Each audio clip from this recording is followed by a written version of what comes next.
Nike Basketball and Vanessa Bryant paid tribute to Kobe Bryant's 47th birthday through the Mamba League Invitational, an event that merged the celebration of youth talent with honoring Kobe's lasting impact.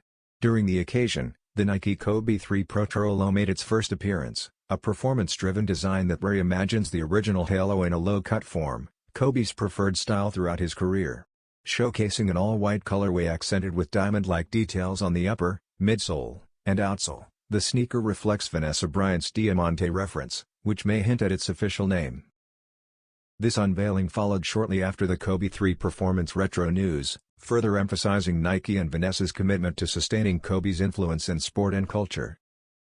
Though the release date remains unconfirmed, anticipation continues to grow as fans await Nike Basketball's updates on this meaningful and symbolic launch.